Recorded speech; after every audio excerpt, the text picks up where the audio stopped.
Assalamualaikum warahmatullahi wabarakatuh. Jumpa lagi di channel Radio Horor. Sebelum kita masuk ke ceritanya, tekan dulu tombol subscribe channel ini dan nyalakan juga lonceng notifikasinya sebagai bentuk dukungan kalian. Untuk kisah kali ini ada sebuah cerita yang ditulis oleh akun Twitter yang bernama @bian_sabil1. Dan untuk kisah yang akan saya bawakan kali ini yaitu kisah yang berjudul Warung Jin Alas Roban. Bagi teman-teman yang ingin membaca langsung ceritanya, nanti saya sertakan linknya di kolom deskripsi. Dan seperti apa untuk kisah kali ini? Langsung saja kita simak berikut ini.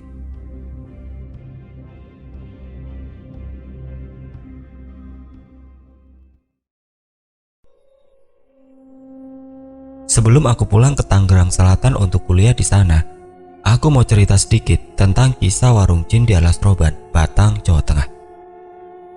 Jadi dulu akhir tahun 2016, aku belum kuliah. Dan gak biar setahun waktu itu gara IPDN, aku merantau ke Tangerang Selatan untuk pergi nyari kerja. Dan alhamdulillah dapat pengalaman kerja yang banyak di sana. Gaji udah terkumpul dan akhirnya aku berniat pulang ke Jepara naik bis. Waktu itu aku naik bis dari terminal kesayanganku, Terminal Pasar Lembang Ciledug. Karena aku di Tangerang Selatan, tinggal bareng om tante di Pondok Kacang Timur dan kebetulan dekat dengan Pasar Lembang. Ya udah, cus aku pulang dong waktu itu karena kangen sama orang tua. Nanti di akhir cerita, aku akan bagi tip menghindari warung-warung yang mempunyai jin penglaris dan warung makan yang ternyata warung jadi-jadian. Aku naik bis. Pokoknya aku naik bis jurusan Jepara Jakarta dan berangkat habis asar. Waktu itu tahun 2016, jalur bis ke Jawa Tengah baru ada tol Brebes kalau ke Jepara dan belum ada tol sampai ke Semarang. Jadinya dulu habis dari tol Brebes Timur, kita keluar dan langsung masuk jalan Pantura yang sering saya lewati dulu ketika aku masih di Tangerang. Dan pulang kampung ke Jepara dan Kudus nengokin mbah-mbahku di sana. Singkat cerita, bisku sudah masuk ke tol Cikopo Palimanan dan aku seperti biasa. Kalau udah masuk bis itu, update sebentar lalu langsung tidur karena mungkin kalau lihat jendela kadang bikin pusing. Waktu itu aku kebangun maghrib dan bis sudah gelap karena dimatikan lampunya. Aku bangun dan HP menunjukkan waktu maghrib di wilayah Jakarta dan sekitarnya. Ya, karena mungkin di daerah Jawa Barat lebih cepat maghribnya, jadi aku refleks ke toilet untuk ambil wudhu dan sholat di tempat duduk bis yang aku tempati. Waktu itu aku pakai air aqua botol besar, minta ke naik bus untuk wudhu dan beliau memberikannya. Ingat kan, apapun kondisimu dan dimanapun jangan lupa sholat, biar lancar rezekimu dan bermanfaat buat kamu ke depannya. Allahu Akbar. Aku niat sholat maghrib di kursi bis dengan posisi duduk. Ada hembusan angin meniup di telingaku. Aku masih ingat di sampingku belum ada orang yang duduk dan gak mungkin AC di atas bisku bisa sampai di telingaku hembusan AC-nya. Aku masih berpikir positif waktu itu karena masih sholat. Rokaat pertama selesai, aku lanjutin rokaat 2 di kursi bis itu. Gelap bis Jepara Jakarta tidak bisa membuatku khusyuk karena goyangan dan gangguan angin yang bertiup di telingaku tadi. Aku waktu itu udah peka dengan masalah begituan, namun karena aku udah biasa, ya aku cuek, tapi ini gak bisa. Bismillahirrohmanirrohim. Qul a'udzu birabbin nas. Fuh. Aku duduk di kursi sebelah kanan dekat jendela waktu itu dan mendengar suara jeritawa kecil dan hembusan angin yang lagi-lagi mengganggu aku sholat di bis. Bayangin, di dalam suasana gelap di bis, kamu di dekat jendela dengan duduk sendirian, tidak ada orang di sampingmu. Kamu sholat dan diganggu terus-menerus dengan hembusan angin di telingamu dan suara ketawa kecil. Allahu Akbar. Aku ruku dan wajahku menghadap ke lututku. Fuh. Suara angin terus meniup telingaku. Aku merem dan gak berani mengangkat wajahku. Aku pegang lututku dan mencengkramnya karena takut. Astagfirullah, apa ini di sampingku? Siapa ini? Aku mulai melek dan mulai ingin membaca doa ruku yang benar lagi. Tapi pengap, ini bukan dingin AC, ini pengap. Ketika aku mulai mengangkat wajahku. Sami Allahu minal. Astagfirullah, aku melihat kepala tanpa rambut nongol di depan kursi bis yang aku tempatin. Senyum yang lebar hingga telinga membalikan kepalanya hingga 180 derajat. Lampu bis mulai dihidupkan. Kepala itu hilang.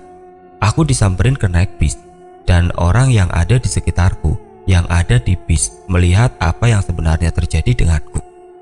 Di depan kursiku ternyata nggak ada orang dan hanya ditempatin barang-barang paket bis yang ditaruh di atas kursi itu. Mas, kamu kenapa toh? Kenapa? Iya mas, kenapa? Woi kenapa rek? Ngapain teriak gitu? Ada apa?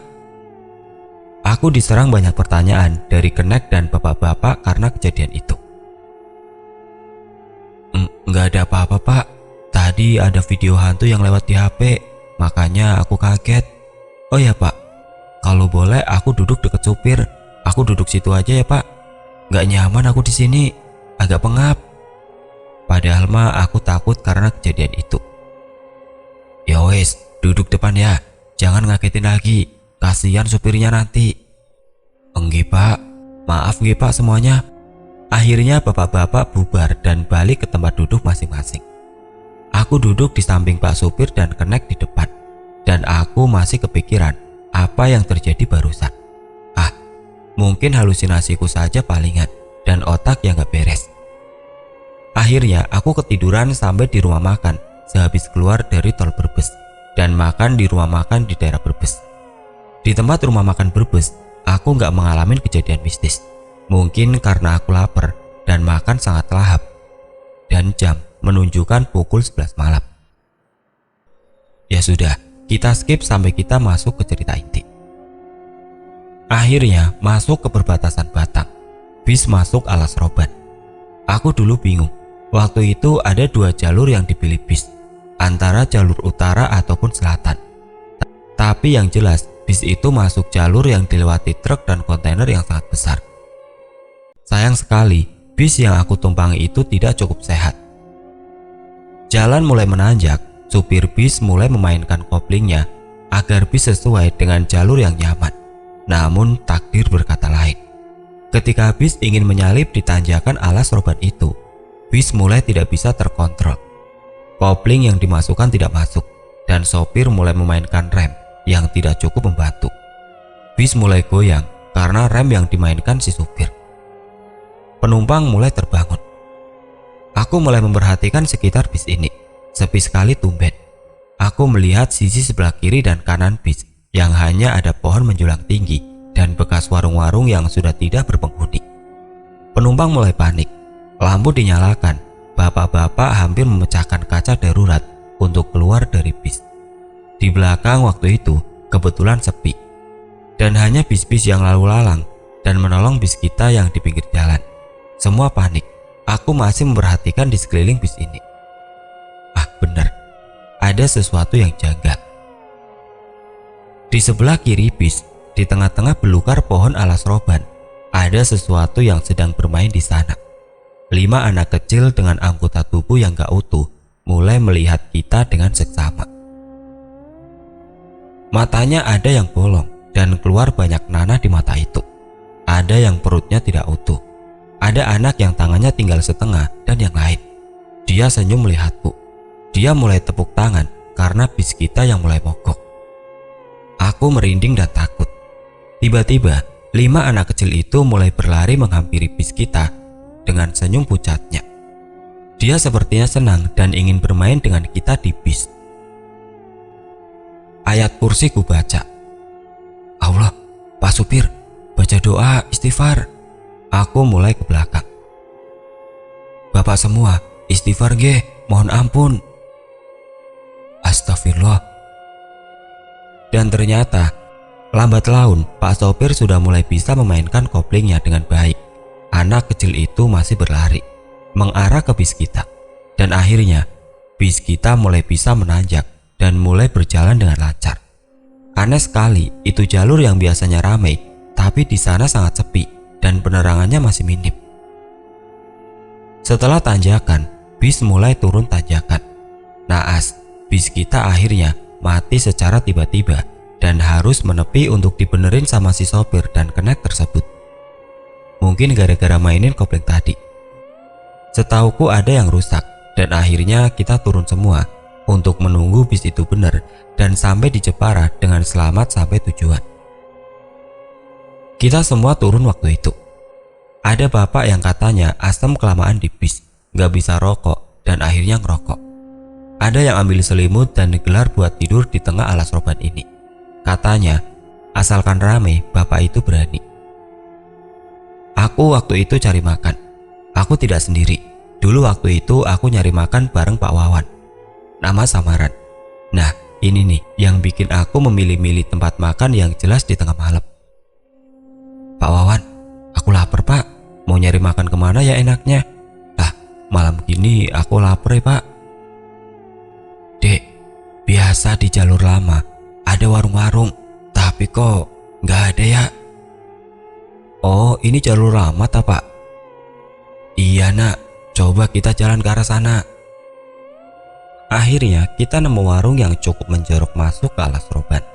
Kami mulai jauh dari bis yang kita naiki. Lampu kuning menyala di tengah rimbunya pohon. Aku mulai menyipitkan mataku agar kelihatan lebih jelas. Aku mulai masuk ke warung itu bersama Pak Wawan. Assalamualaikum Bu, Pak, kula nuwun, mau makan? Lagi di belakang kali Pak, mungkin lagi masak. Warung makan Ramesan, begitu namanya. Di luar, warung nampak seperti warung biasa, sebagaimana lumrahnya warung.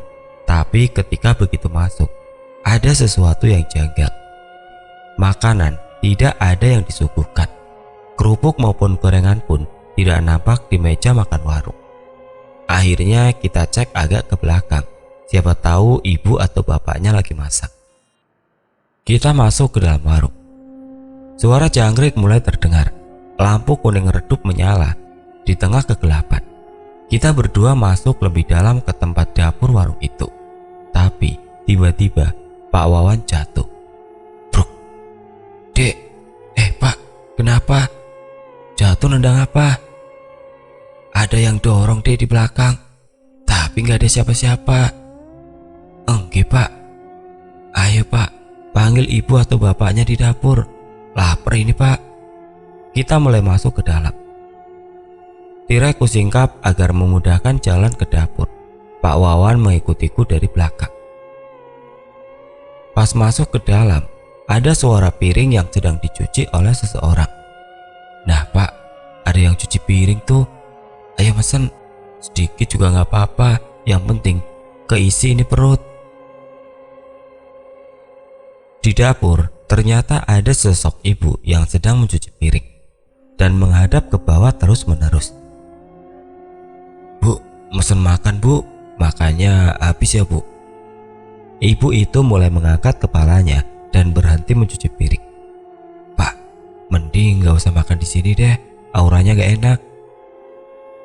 Dapurnya mulai usang, sarang laba-laba banyak sekali menghiasi dinding pojok bagian dapurnya. Aku gak melihat sayur, aku pun gak melihat kulkas ataupun kompor. Bu, ada makanan kan Bu? Ibu itu memandang lurus ke depan ke arah tembok. Apa yang dipikirkannya waktu itu? Bu, masih diam. Bu, kita tunggu di kursi ya Bu. Dia menunduk lalu mengangguk sambil memainkan rambutnya yang panjang. Akhirnya kita duduk di kursi yang disediakan. Pak, mending kita lihat bis dulu, udah bener apa belum? Oh iya, jangan-jangan kita ditinggal lagi. Akhirnya kita berjalan keluar warung sebentar dan melihat bis itu masih dibenerin dan kemungkinan akan lama. Kita balik lagi dong ke arah warung tadi karena belum dapat makan. Pas kita mulai masuk ke warung, ada dua orang yang menghadap tembok dan membelakangi kita sedang mempersiapkan makanan buat kita. Ibu itu mulai mengangkat kepalanya menghadap tembok lagi, namun tangannya menyiapkan makanan untuk kita. Di sampingnya ada seorang anak muda yang berperawakan tinggi besar, memakai sarung. Dia melihat piring di depannya yang sedang ia persiapkan. Tatapan mereka kosong. Cekrek. Pintu pertama tertutup. Aku mulai kaget, pintu tiba-tiba tertutup. Deh, pintu kedua tertutup. Kita mulai panik, semua pintu tertutup dan terkunci. Allah, ini ada apa dek? Ada apa ini? Pak, kita salah makan di warung manusia deh pak. Suara garpu dan sendok dimainkan ibu yang membersihkan sendok tadi. Dia mulai berbalik badan. Tangannya lagi-lagi memainkan rambutnya dengan jari yang tidak utuh di tangannya. Anak muda itu mulai menggenggam tangannya dengan terkepal sangat keras. Pak Wawan mulai mendekati jendela warung untuk memecahkannya agar bisa keluar dari warung itu. Terlambat. Ibu itu mulai berbalik arah. Dengan tangannya yang menari, ia berbalik badan. Baju lusuhnya terlihat jelas dan badannya terlihat hancur di bagian perutnya. Suara tawa kecilnya mulai mengisi ruang warung tersebut. Lampu kuning redup mulai bergoyang. Rambut yang ia mainkan sangat panjang, dengan jari yang tidak utuh dan mata putihnya terlihat jelas setelah berbalik badan. Lidahnya sangat panjang hingga ke perut, senyum melebarnya sampai ke telinga. Allahu Akbar. Astagfirullah, astagfirullah. Anak muda itu mulai berbalik badan. Sarung yang ia kenakan mulai lepas dan menunjukkan kaki berbulu yang sangat lebat dan hitam. Suara ibu itu yang kuanggap kuntilanak itu menjulur dan menjilat di depannya. Anak muda itu berbalik dan ternyata anak muda itu enggak mempunyai wajah, namun memiliki rambut yang panjang. Tangannya mulai menampakkan bulu-bulunya. Mata merah menyala mulai melihat kita. Suara kaca dipecahkan oleh Pak Wawan untuk bisa keluar. Dari arah dapur, 5 anak kecil yang tadi mengganggu di tanjakan menghampiri kedua makhluk tadi. Dan ketika semua berkumpul, mereka melihat kita dengan tatapan kosong dan marahnya. Mereka semua menghampiri kami dengan wajah marahnya. Anak kecil dengan anggota tubuh yang banyak sekali tidak lengkap. Anak muda yang badannya mirip genderuwo bermata merah, dan ibu-ibu yang lidahnya menjulur sampai ke bawah dengan senyum lebar dan mata putihnya. Aku mulai mengambil kursi dan melemparnya langsung ke arah jendela. Kaca mulai pecah dan kita terpaksa harus lewat kaca karena pintu yang terkunci. Sakit dek. Pak Wawan terkena pecahan kaca di pinggir yang mengenai tangannya, namun akhirnya bisa keluar. Aku pun mengikuti Pak Wawan dan lebih hati-hati terkena kaca. Sini kalian, jangan lari. Kita akhirnya keluar dari warung tersebut, namun penderitaan belum usai. Karena warung itu menjorok ke dalam alas roban, jadinya kita harus melewati sedikit pepohonan. Kita lari menjauhi warung tersebut. Di atas pohon ada pocong yang melayang yang siap menghampiri kita kapan saja. Kita berlari terus dan hampir sampai di jalan dan ingin lari dari situ. Kuntilanak mulai mengeluarkan suara khasnya. Melayang putih-putih semua mengejar kami. Dalam hati aku selalu bersikir pada Allah. Pas hampir sampai di tepi jalan dan menjauh dari warung, tiba-tiba bis melewati kami dan meninggalkan kami dengan jalan yang hampir cepat. Kita lari mengejar bis itu sekuat mungkin. Wah, brengsek tenan, kita ditinggal. Kita lari sekuat tenaga sambil menjauhi warung jin tersebut. Aku terus berteriak untuk mengejar bis. Pak Wawan berhenti lari dan pasrah karena bis kita tertinggal jauh. Sambil lari, aku sebentar dan ambil batu yang cukup sedang untuk mengajar spion itu dan berhasil menyusul bis itu dengan lari dan sedikit menghampiri bis itu. Maklum, aku suka masih ingat, masih ambisi sama IPDN. Jadinya badan masih fit buat lari kencang. Dan akhirnya bis itu berhenti dan Kenek turun untuk menghampiri aku dan Pak Wawan untuk naik ke bis lagi. Akhirnya aku dan Pak Wawan masuk bis dan cerita semua tentang apa yang terjadi yang kita alami. Semua menyimak, tidak terkecuali Pak sopir yang mendengarkan cerita aku dan Pak Wawan. Bis berhenti dan mulai menyimak apa yang aku alami. Lagu yang biasanya di setel dengan lagu dangdut mulai dimatikan. Semua menyimak dan semua ketakutan. Semua pada pindah duduk dari yang pada di belakang jadi pada sumbel-sumbelan di depan. Pak sopir pun dan Kenek takut. Dia mulai mengganti lagu yang awalnya dangdut menjadi lagu sholawatan Hadat Alwi saking takutnya. Sebelum bis itu jalan, Pak Wawan memimpin doa agar selamat sampai tujuan dan menyuruh kami beristighfar. Akhirnya bis yang kita naiki jalan lagi menyusuri Alas Roban diiringi sholawatan Hadat Alwi. Habis ini aku jelasin tentang warung jin dan ada penglaris. Ketika aku sampai di Jepara dan dijemput oleh ayah, aku cerita semua tentang apa yang aku alami. Ayah mulai menasihati aku bagaimana cara mengetahui warung itu manusia beneran atau tidak. Mas, aku bilangin, besok-besok jangan makan ke warung yang belum jelas ada makanannya atau tidak. Ia tahu banyak kok. Sekarang di Alas Roban yang jualan yang masih manusia. Tapi kamu harus memilih. Takut kejadian apa yang kamu lakuin menimpa teman-temanmu.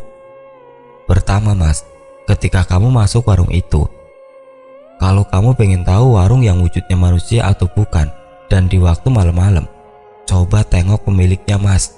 Kalau waktu malam-malam dia tidak standby di warung itu dan pergi entah kemana, mending kamu hindari. Yang kedua mas, jika kamu udah menemui pemilik warung dan gak mau nengok ke arah kamu karena kamu pesan makan, cepet-cepet kamu tinggalin itu warung dan selalu baca istighfar agar terhindar dari setan yang terkutuk. Bisa jadi itu jin yang isengin kamu dengan wujud seperti itu. Akhirnya aku disarankan untuk mending lapar-lapar di tengah malam daripada aku keluar malam beli makan. Oh ya, aku punya tip bagi kalian yang ingin tahu sedikit tentang warung penglaris. Kalau masuk ke warung, mungkin aku masih lihat ada jin yang jilatin piring konsumen agar laris manis mungkin. Tapi kalau kalian yang gak bisa lihat, sebenarnya di Google sudah banyak dijelasin tentang tanda-tanda warung penglaris. Tapi nggak apa-apa, aku jelasin dikit. Pertama, kalau ada kain putih yang mengikat di sudut warung atau di gagang, di gerobak atau dekat kasir, patut dicurigai. Kata ayah, itu jin penglaris yang bisa ngencingin depan warung agar rame. Kadang berupa pocong atau bahkan genderuwo. Yang dapur jauh dari warung makan, bagiku nggak ngaruh dia ada penglaris apa enggak. Yang kedua, kasir yang megang pemilik. Kalau yang hitung karyawan dan yang ngasih kembalian itu yang punya pemilik warung, it's okay. Tapi kalau semuanya dipegang sama pemilik warung, aku pernah melihat ini. Ada kakek tua menemani si pemilik ini agar lancar uangnya. Yang ketiga, jorok tapi ramai. Jorok adalah sarangnya jin. Kalau warung itu jorok dan terkesan lembab dan gak nyaman, mending keluar dan cari tempat lain. Banyak kok, bahkan banyak di kota. Kalau di desa atau kampung, tempatnya sederhana, namun kadang cukup bersih dan nyaman untuk dinikmati. Yang keempat, tidak enak kalau dibungkus. Oh, itu udah jelas pasti ada sesuatu. Yang kelima, sebelum berdoa, kan makan, tapi kalau akhirnya rasanya jijik dan gak enak dan pengen muntah setelah itu, berarti ada sesuatu yang ada di makanan itu. Hati-hati. Yang keenam, ada ruangan yang tidak boleh dimasukin karyawan. Ya, itu bisa jadi ada sesuatu yang janggal di ruang itu. Tapi kalau pelanggan seperti kita, kadang tidak memperhatikan ruangan yang terdapat di warung itu. Tapi kalau misal nemu, hati-hati. Itu yang pernah aku dan ayahku lihat di warung-warung yang ada penglarisnya. Semoga kamu bisa ambil hikmah apa yang aku ceritakan ini. Ini real terjadi. real story yang aku alami dulu. Mungkin kata-kataku agak rancu dan ambigu, maaf, aku cerita seingatku. Sekarang bis Jepara Jakarta udah melewati tol yang baru dan tidak lagi melewati Alas Robanaki. Karena tol sekarang dari Brebes bisa langsung sampai Semarang. Kadang kangen jajan di pinggiran sana yang jalur mobil dan roda 2. Makan telur asin dan mie goreng plus es degan. Sekurus-kurusnya ikan ada dagingnya, segemuk-gemuknya ikan ada tulangnya. Nggak ada yang sempurna. Ambil yang jernih, buang yang keruh. Ambil yang baik dan buang yang buruk dari aku.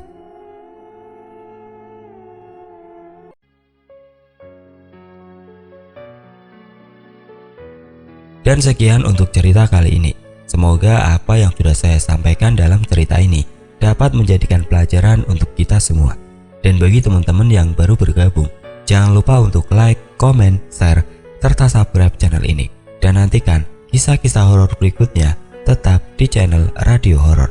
Wassalamualaikum warahmatullahi wabarakatuh.